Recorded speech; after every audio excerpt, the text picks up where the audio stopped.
कैसी हो रही है? टेस्टी हो रही है आइसक्रीम? हैं? अच्छी हो रही। अच्छी हो रही है?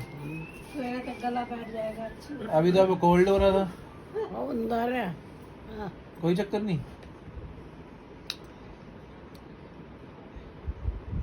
चलो खा लो। मैं तो आज गन्ने का रस पूछ रही हूँ। गन्ने का रस गन्ने का रस दादी ऑनलाइन मिल जाएगा, मंगा दूं फिर कल गन्ने का रस? हैं? पीना है। बहुत कुछ खाना है। बहुत कुछ खाना है। गला ठीक है आपका? अंदर रहेगा ठीक। चार नालों मारी तुम।